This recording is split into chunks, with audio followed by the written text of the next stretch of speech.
Na asante sana mtazamaji kwa kuungana nasi. Kipindi ni Michakato Majimboni. Tunaangazia swala la uongozi. Na je, ni uhusiano gani ama uhusiano upi ulipo kati ya unavyoendesha maisha yako na uongozi? Haya ni maswala tunaangazia kwa kina zaidi tunapozunguka majimbo tofauti, kukupa wewe mwananchi nafasi ya kujadiliana na wenzako jinsi ama ni aina gani ya uongozi ambao unatarajia ama unautaka. Wiki hii tumekita kambi katika jimbo la Nairobi. Nairobi mpo? Karibu kwa Michakato Majimboni. Mji wa Nairobi ni mji mkuu nchini Kenya na mji mkuu katika jimbo la Nairobi. Jimbo ambalo lina maeneo bunge 8 yakiwa ni Makadara, Kamukuji, Starehe, Lang'ata, Dagoretti, Westlands, Kasarani na Embakasi. Mapato ya jimbo hili hutokana na utalii, biashara na ufugaji. Kulingana na uchunguzi uliofanywa mwaka wa 2010, jimbo la Nairobi lina jumla ya watu milioni 3,138,369. Jimbo hili lina shule zaidi ya 1,241 za msingi. Wanafunzi wa shule ya msingi ni 335,056 na kuna mwalimu mmoja kwa kila wanafunzi 1,539. Shule za upili ni 335. Wanafunzi wa shule za upili ni 49,728. Vyuo vya masomo ya juu ni zaidi ya 60 kikiwemo chuo kikuu cha Nairobi. Eneo hili lina vituo 496 vya afya zikiwemo hospitali 3 za wilaya. Kuna daktari mmoja kwa kila watu 23,000. Haya ni baadhi ya mambo yatakayozungumziwa katika kipindi hiki siku ya leo.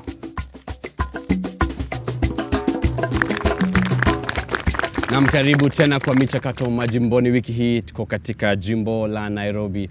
Well, Nairobi is one of the most popular cities in East Africa and it hosts several regional headquarters for several companies, but there's more to it than just that. So what we'll do, we'll discuss more on Nairobi County. So what are the opportunities that are in Nairobi? What are the challenges that are in Nairobi County? Nairobi sits strategically in the entire Eastern Central Africa as a business hub for this region. And Nairobi is gifted with one of the best airports in this region, which actually connected to the most of the entire world. Secondly, Nairobi is one of the as a business hub in this region, connect to the entire East African region. Though the road network is poor, but somehow they are a bit accessible. Have these opportunities been properly utilized before we come to the challenges? The opportunities have been poorly utilized, like the railway transport has been killed. The road network has been poorly done. There is lack of universal healthcare, accessible one. There is the education system also.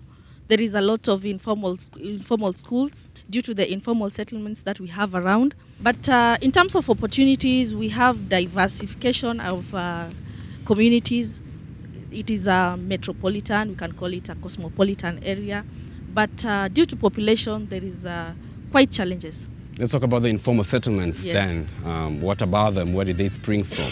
There's been a lot of influx of people from upcountry coming to Nairobi to seek opportunities. So anytime someone comes to Nairobi, and you know, a big city like this one that attracts many people coming from the upcountry, without low-cost housing, it's bound to create slums. That's definite. In any city, whether it's Nairobi, whether it's in New York. But there is another cause that we might not be able to point out very clearly. Who are the owners of the structures in these slums? Could it be some interest, some business interest from the government, from some of the leaders, from some of the business people? Because we do not say that it's the poor people that are building the slums. They do not build. Actually, they just rent. We may also blame the residents who live in the slums for lack of cooperation between the resident and the government when it comes to slum upgrading. A good case is in Mathare Foe. The government, through the donor agencies, they wanted to put up good structures. But at some stage, the residents were against the project because of some issues or to do with the tenancy of the their housing scheme, how they will benefit in the long run. And then another issue, which I may also want to point out, majority of the residents of Nairobi, unlike other counties, are young people below the age of 40. And these people, they came from the rural areas to look for employment. Unfortunately, there are not enough jobs for these young people. So this is another challenge. Saying that unemployment is an issue in Nairobi, it's not good. Simply because there is a lot of jobs that people can do there. You can go to Gikomba and buy some mitumbas, go to Modare, then start selling it. So unemployment, I think it's not an issue in Nairobi. If you are hardworking, if you are focused, if you have vision. Okay, the problem is, if I want to start that business, where am I going to get that capital of starting the business? As the youth, there are all these funds that trickle down from the government. As the youth, are we taking advantage of those funds? Or have we just sat back and said, oh, we are unemployed? Have we tried to sort that out? Yeah, it's something that the youth have tried. But if you go there, you're being told like, okay, you're going come the next day, you're going to be given the funds, but we don't know where the funds are going. So it's an employment whereby when the funds are coming out, corruption, it's inside there too. If you want to know how many people are unemployed in Nairobi, call a rally at Uhuru Park in the next 3 hours. And you see the number of people that will attend the rally. Majority, 90% are youth. Is that true?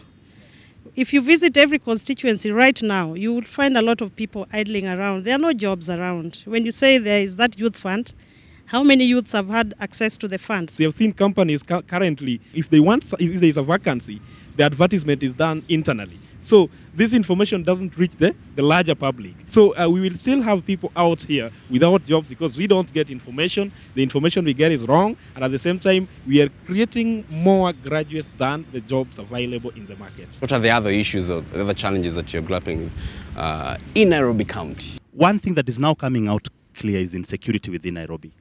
And tracking it down, we find that insecurity is coming because of the unemployment that we spoke about and the underemployment. There is a big problem because once a city has attracted many people, a city must have a plan. At no particular regime or no particular year have we missed the Ministry of Planning. Sometimes we always think that the slums are there by design. Somebody designed it so that they can be able to get money from it. Because in Kibera alone, we have more than 300 registered NGOs. Until the name has changed, it's no longer a non-governmental organization. It's called Nothing Going On. Because they are there, life is not changing. The reason why I believe that the government is not serious with the issue of slum upgrading, it started in Majengo. They brought Majengo high-rises. Who is staying in Majengo high-rise? Now the rooms that they were promised that will go for as little as 500 shillings is now 14,000. The people who got those houses are being thrown out. Come to Nyayo high-rise in Kibera. Who are staying there? That was the third upgrading of Kibera after the other upgrading that were done, like the Ayani, like the Olympic. The Nyayo high-rise is now only the rich can afford because a 2-bedroom in Nyayo high-rise is going for 20,000 shillings. Yet this was a plan of upgrading the slum. Is somebody want to convince us, especially those who are now coming from the slum, that something serious is being done in the nation? That is why I believe that we have an answer, and the answer is in our votes. What could have been done better that was not done? In planning is that you see what is coming and then you take care of it before it reaches. You can remember 10 years ago, we were told by the year 2000, we will have tapped water in all the houses within the city. Has that vision been achieved? In the same breath, I think political strife, economic decline, and social ill are due to much deeper structural factors than just an individual who happens to be on the front. It is very sad that the poverty has taken a feminine shape. Anytime we see poverty in a picture, you see a woman carrying a child, walking on barefoot, either carrying firewood, and we know what damage this does to our country because the woman is the mother of the children, and if the children are brought up in that environment, we all know where we are heading to as a country. The whole issue of insecurity. Today we know robbery is not complete without rape. So where do we put our woman and our girl child in this society? Somebody has to take action, and people have to wake up and see what needs to be done right and make their vote count when it comes to election. if we walk around like Nairobi County, we will see a lot of the police posts. And if you go inside there, you can't see even one policeman or policewoman inside. Why is the insecurity taking place? Because the policemen or the government had declined to bring more policemen or women where this incident is taking place. Our police officers are also not well equipped to look after us. And also when you go around our police stations, there are reasons to want, because the police stations are also supposed to take care of children. There's no children desk. They're supposed to take care of a gender. There's no gender desk. If they're supposed to take care of gender, they just find a desk there with nobody to man it. We have like taken this security matter and left it to somebody to do it for us. So the insecurity matter can just not be delegated to the police and the government. It is something that should start with us. Here in Nairobi, because of political reasons, you find politicians, they recruit youths, and sometimes they pay those youths.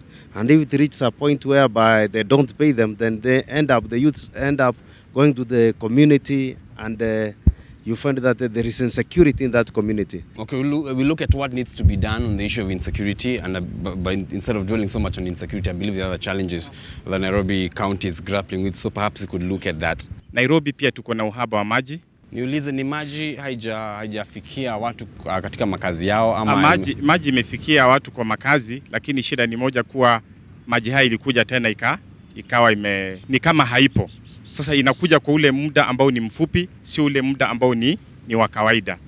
These issues that you've mentioned, number one, poor housing, unemployment, insecurity, water. So I want you to prioritize the issues you feel. If the leadership would look at that, then I would have changes. What do you think are the priority issues going by what you've mentioned? The issue of housing. Housing? The poor leadership. Yeah. This is another challenge on its own. And according to me, that is priority number one. So leadership should be priority number one? Yes. I'm asking this. Oh, okay. Leadership then. Poor leadership. Number two, you mentioned housing. Housing, Okay, health is very important, seriously. Health. You know, a good point. When you have good leadership, then the good leadership will take good care of our health, right? So I think that would come under poor leadership. Yeah, and then unemployment, it will be another thing, because that one can give birth to other things. Okay, there we have it. So yeah. I have 3 points here. I want us to agree or disagree on whether these are the priority issues. Number one, poor leadership. Poor leadership, is that fine? Number one, then the issue of housing has come number two, and the issue of unemployment. Could we do infrastructure instead of just putting housing to stand on its own? That's good. Because then it takes care of a number of other issues. All right, cool. So, all right, so we have poor leadership, infrastructure, and unemployment, right? Alright, na mtazamaji unatazama Michakato Majimboni. Tumekita kambi katika jimbo la Nairobi kuangazia masuala ya uongozi na yale madhara ambayo yametokana na uongozi duni. Some issues have come up, the issue of poor leadership, the issue of infrastructure, and the issue of unemployment. We've looked at the underlying causes, but what needs to be done? For instance, someone mentioned the issue of funds coming to the youth. If you know the youth and the people of Nairobi got the funds today, what would they do with the funds? Would that mean then heaven on earth for Nairobi County? We'll look at that when we come back. You can be part of this debate. Drop us a text. 3002 is the SMS line. Start with the letters MFA. For those who are on Facebook, tafuta Michakato Majimboni. Michakato Majimboni is back in not too long.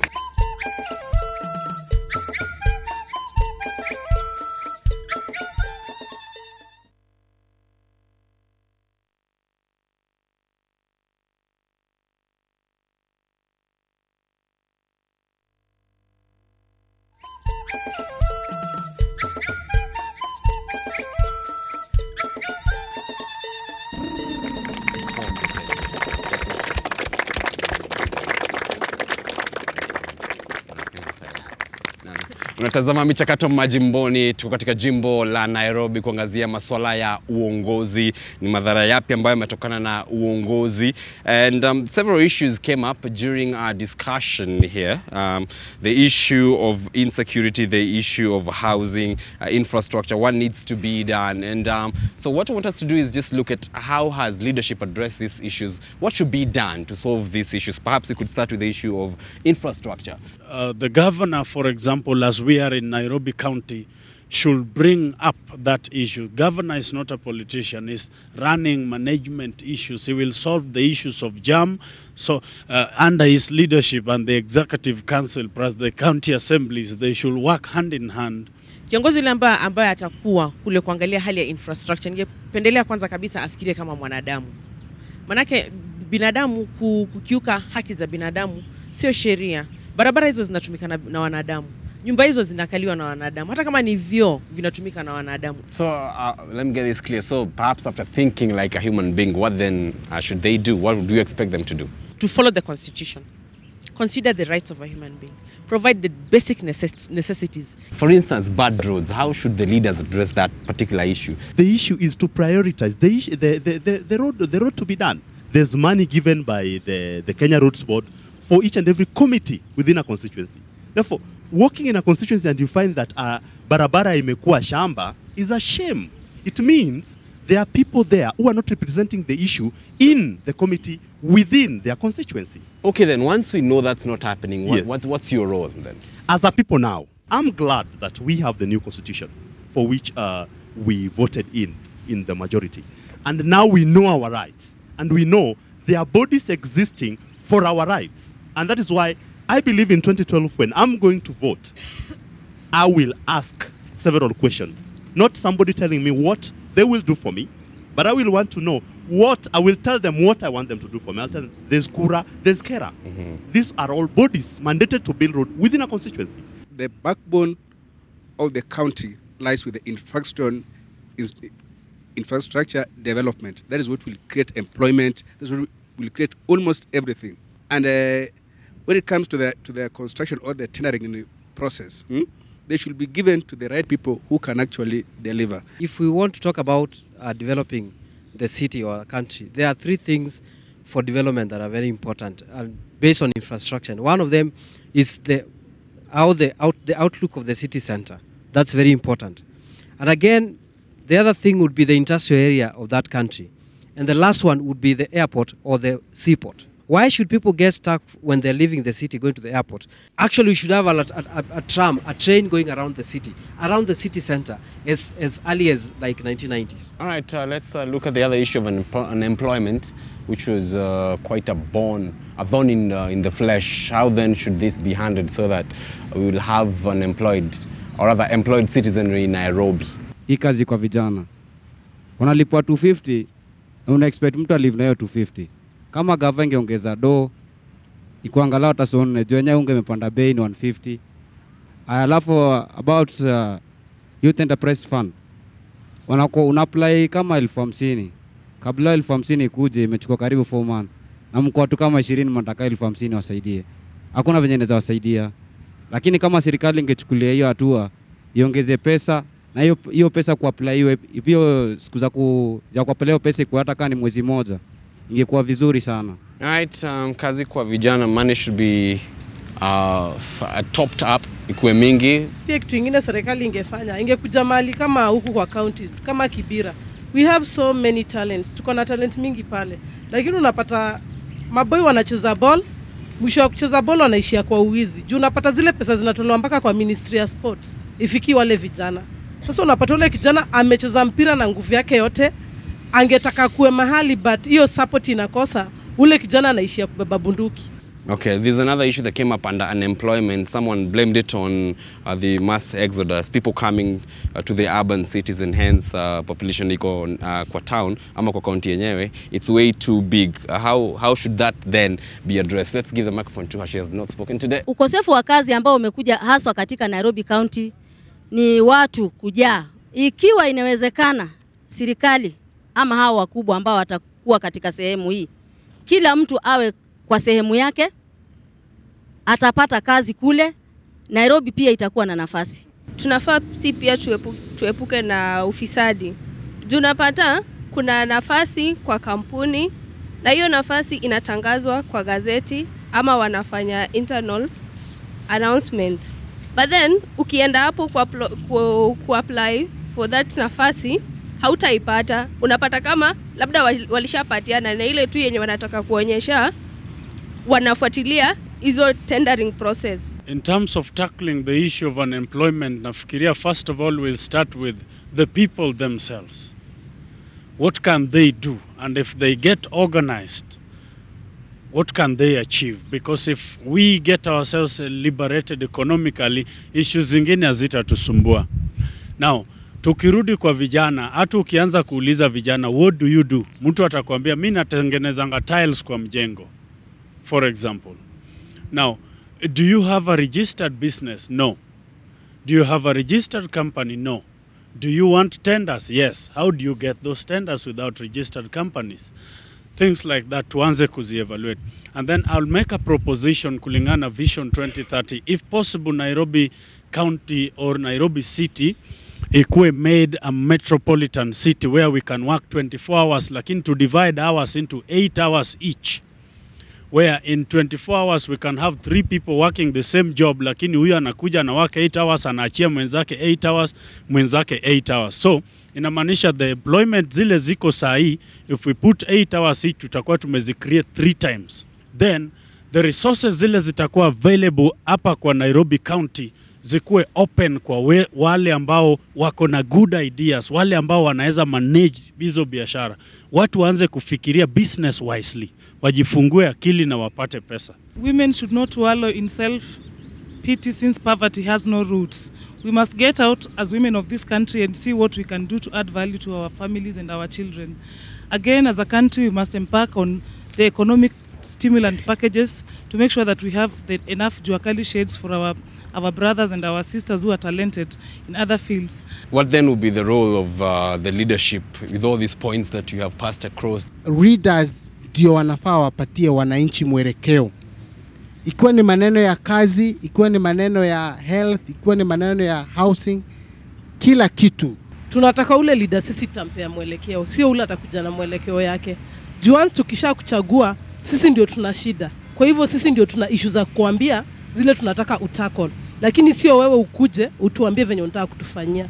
Under leadership and integrity, Article 73 of our Constitution, it stipulates clearly what type of a person will be vying for public offices. So sisi kama Wakenya tutakuwa nafasi bora ya kuweza kuwavet na kujua kwamba wanasimama kwa mizani yote ambayo imewekwa na katiba yetu. Again, we would want a leadership that will use the bottom to top approach. All right, all I'm hearing are qualities, tunataka kiongozi wina hii, but let me pose a question to you. For instance, someone mentioned, an issue that came up earlier in the discussion is the issue of housing. So, for instance, this leadership that we are aspiring for, we want, how should they practically address the issue of poor housing in Nairobi County? We can use it like the phasing out of the slums they're doing in Kibera. You build low-cost housing for the people, then they move there, and then you come in and try to make better houses for them where they used to be. Then secondly, we have actually been mentioning the new constitution. The new constitution is not an end in itself. It is just a document. What we only just need to do is we make it an actual belief that actually this is what we want to do. So we don't fight with these legal jargons and whatsoever. Wale viongozi ambao wataingia kwa uongozini lazima watekeleze katiba mpya, na vile pia tusisahau mambo ya elimu. Elimu pia ni muhimu sana. Tushagusia swala la miundo misingi, infrastructure. I want us to talk about the other issue that you raised a little earlier during our discussion, the issue of health. What needs to be done so that we can have a healthy Nairobi County? We need to have referral hospital in every county in Kenya. That will actually decongest Kenyatta Hospital, and the issue of health will be quite mitigated in some ways. And also, the Ministry of Health need actually to properly manage the facilities within the constituencies. The supply of drugs, the doctors within the hospital, within the facilities are not adequate. We only have the trainees clinical officers, and we need to have proper monitoring and evaluation system. Our responsibility. If you're a pregnant woman, don't wait for anybody to actually advise you to sleep under a treated net. Another thing, issue of hygiene. It is the responsibility of every citizen to make sure that the environment that they are living in is clean. You can have the facilities, the drugs, the personnel, but it can be far beyond the poor person who are the majority in the county. Wakati wa hapo mbeleni tulikuwa na kliniki za City Council ambapo zilikuwa kila sehemu ya Nairobi. Zilikuwa zinapeana huduma na ni kama huduma ya kwanza kabla mtu hajachukuliwa akapelekwa kama ni hospitali ya Kenyatta ama Mbagathi. Kliniki hizo zikifufuliwa, madawa yawe hapo. Kuwe kuna daktari mmoja ama madaktari wawili ama watatu pamoja na wauguzi ili wakae hapo kuwahudumia wale wagonjwa ambao wanaokuja. Hiyo kwanza itarahihisha. Kama upande wa Eastlands kuna zile ambazo wana nini upande wa akina mama na pia kuangalia nini afya ya watoto wanalipishwa shilingi 20. Hiyo 20 hiyo inawezekana kwa mfuko wa mtu. Na pia upande wa nini ikifanyika hivyo hizo zahanati zote watu watajua kwanza ziko. Pili, we will not even have quacks in the villages or in our surroundings. Tatu, wale wahudumu ambao hawana kazi, they are being laid off day in day out, watapata nafasi za kufanya kazi. Na mwisho kabisa, serikali iangalie hali ya nini ya mishahara ya hawa wauguzi. Manake hasira za hawa wauguzi ndio pia inaathiri nini? Inaathiri afya ya mwananchi wa kawaida hapa chini. Kumbuka unatazama Michakato Majimboni. We are taking a short breather. Remember that you can join this debate by sending us a text message to the number 3002. Ukianza na herufi MFA. For those who are on Facebook, just endana utafute Michakato Majimboni on Facebook. You'll find us there and join the debate. For those who love tweeting, well, it's at media_focus. When we come back, we take a look at examples of individuals who have gone out there and tried to solve the issues without necessarily waiting for leadership, and looking at some of the leadership qualities and how you, as a citizen, can participate in leadership and governance because enormous responsibility has been laid upon you. That when we come back, unatazama Michakato Majimboni.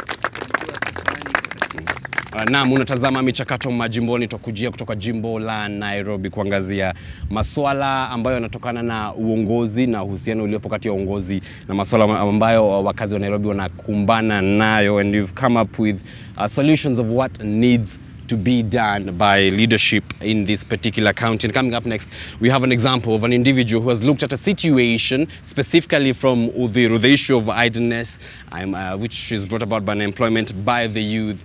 And he came up with Vision Youth Power. This project is bearing fruit, as you will see next.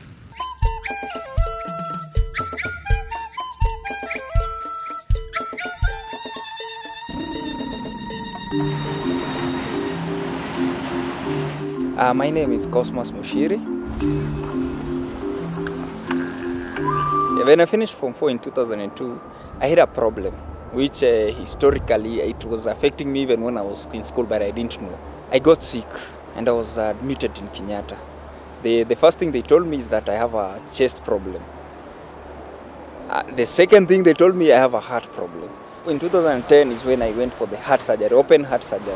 I was done a valve replacement in my heart. And up to now, in fact, I'm doing good. Things have changed. And I felt with this energy I have, with this chance that God has given me, and with these people that I have, we can start a group and do something. I found out that most of the youth were idle. And even those that were in school, when they didn't have anything to do, they wasted their days doing things that are not right. Their thoughts were negative. And you find that when the thoughts are negative, then you expect that even the actions are negative. Most of the young people, they were a kind of, they didn't have a vision, they didn't have hope for the future, that is. They used to engage themselves to the drug abuse, and other crimes. Paul before he became a member, he was my good friend. And I used to talk to him. He told me, I'm trying to find the right people that I can work with. And I realized the potential in him. Okay, mimi deal na vitu mingi, lakini sana sana nimekuwa sana kwa grips vitu za kufanya videos. First niko na jib.